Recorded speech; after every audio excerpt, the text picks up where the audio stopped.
the future. An apocalyptic death and destruction based wasteland.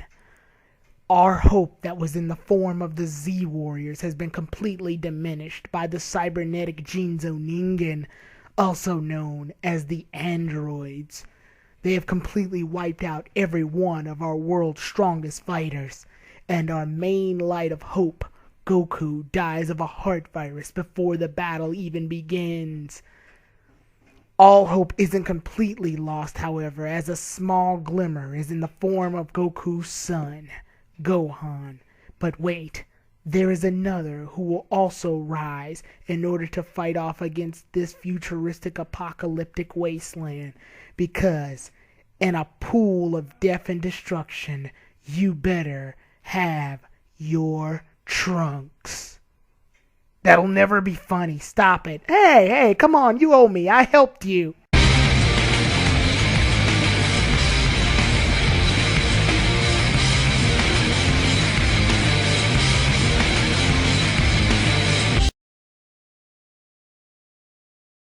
Hello everybody, Tyrone the God 3 here, and welcome to my Dragon Ball Z TV special reviews. And this will be the second review. We will be doing a review of Dragon Ball Z, the history of Trunks. And this special, this debatably is everybody's favorite special, should I say. This special within itself is one of the most legendary specials of all time. Dragon Ball Z and the history of Trunks is quite the tragedy, actually. Much like a lot of TV specials, once you think about it. The two main TV specials that usually get clumped together are Bardock and the Father of Goku, as well as the history of Trunks, because they both come within one DVD box set. But not just that. It's because both of these last about an hour long, or at least, I think, 45 minutes at the most. And they're both very well known for being tragedies that lead to a much brighter future. I don't know if this was Akira Toriyama's motif that he wanted to do, but this is definitely a great way to portray a prelude or setup to each of the sagas that were set. The history of Trunks was more or less supposed to be a prologue to the Android Saga. It got released after the events of the Android Saga and after Trunks' appearance, which means it's not much of a surprise anymore. But at the exact same time, if you watch it canonically and then watch this before the Android Saga takes place, you're in for a really good ride. And definitely some nice backstory on Trunks, the new character. So, with all of that said, let's get started with that good old plot summary. Our special begins basically where everybody's at Goku's house, and they're sitting knowing the fact that Goku's going to die soon. Everyone's gathered there, and it's a sunset, and it's horrible. Gohan arrives, but by the time he arrives, it's already too late. Goku is gone. He's dead. And this is his second time being dead, and Dende isn't the guardian of Earth, so they have no way to revive Goku back. That's kind of it. He's gone for good. Because of that, everybody gets upset. Even Vegeta, and that's powerful. Later on, we see that the androids end up attacking West City.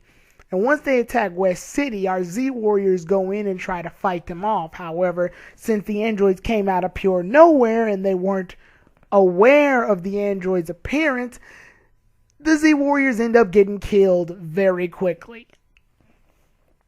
Because of this, the androids are free to basically do whatever they want and destroy the entire city because of this. Everyone falls in a pile of death and destruction, and the world is basically on the tip of their fingertips. Years later, we fast forward, and once we fast forward several years later, Trunks is introduced, and we can see that he is with his mom sitting in a car, and they're driving off. Once they hear on the radio that the androids are attacking, Trunks ends up going in order to try and stop them. However, Trunks is too late. He ends up meeting up with Gohan and starts becoming an emotional wreck based off all of the destruction that the androids have caused. Trunks asks Gohan to train him, and Gohan agrees after, the whole waterworks fiasco from Trunks. Trunks also asks that he doesn't tell Bulma about the training that he's receiving because he doesn't want his mom to worry about him. So from then on, we see several scenes between adult Gohan, by the way, training Trunks to become a Super Saiyan. Now, I will say something at the end of this review, or at least towards the end of this review, once I'm done with the plot summary, that is a bit of a difference between this and the manga iteration of the history of Trunks, but I'll save that for later. Anyway, while they're done training, I guess, Trunks is unsuccessful at becoming Super Saiyan, regardless of all the death and destruction that the androids caused. Most of this is basically due to the fact that while Trunks did end up losing a lot of people around him, a lot of the Z-Warriors ended up dying when Trunks was still a baby, so he has no real relationship with any of them except for Gohan.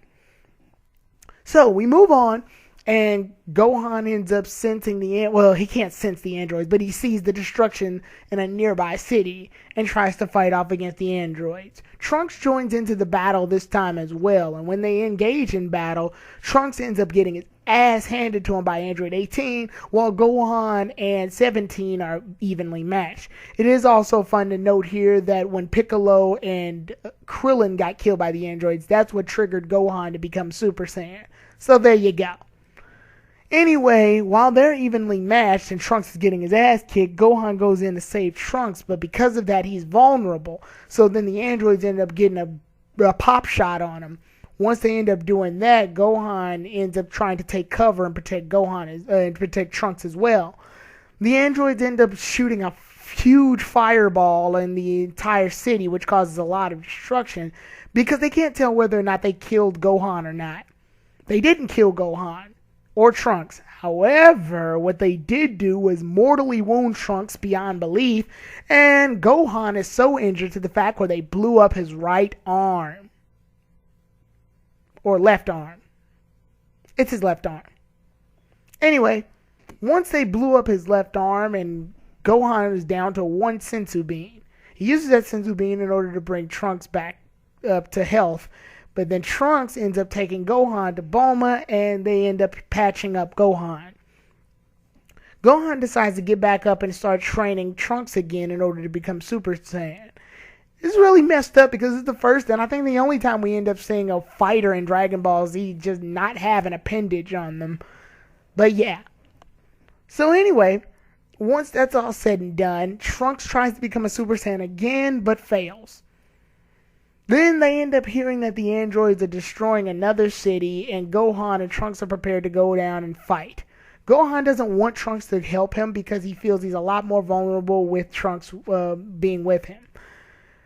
Trunks then keeps arguing with him and then Gohan decides, okay, we'll go ahead and fight. Then he knocks out Trunks once his guard was let down. Gohan ends up fighting off against Android 17 and 18. And they end up fighting in a rain-like scene and it looks really cool. However, tragedy strikes when Gohan ends up getting beaten by both 17 and 18. It is fun to note that he's kicking a lot of ass with the missing arm. Yeah, he's doing really good with just one arm, fighting against 17 and 18 with one arm. Anyway, he ends up getting killed, and once he ends up getting killed, Trunks ends up waking back up from his unconscious state. He ends up heading off into the city once the androids have already left, and the city is covered in rain and Gohan death, which makes Trunks explode with anger, and he finally ends up transforming Super Saiyan. Once Trunks is now a Super Saiyan, he ends up suiting up for battle a couple of weeks later and tries to fight off against 17 and 18 himself. However, that fails. He gets his ass whooped badly. He gets his ass whooped so badly to the fact that we think he's dead, but in fact he's just really injured. Bulma must have saved him in time or something. Anyway, once all of that's said and done, Bulma's been working on a little thing that Dr. Brief was working on, or her father, known as the Time Machine. This time machine can go ahead and help everybody back in the past before the androids get the chance to strike, and she made medicine for Goku's heart virus that he'll get. Trunks thinks that this idea is rather silly, but after taking that ass whooping, he feels like this is a better alternative. Trunks ends up going into the time machine. Bulma wishes him good luck. And then we end up seeing Trunks transport to the time machine where, you guess it, he ends up making it to the one appearance against Mecha Frieza, and the story continues from there. So, the special ends. Now, how do I feel about this special? It is easily the most powerful, emotional, and best DBZ special of all time. Bardock and the Father of Goku was really, really good because it was a prologue. I don't know why I keep saying prelude.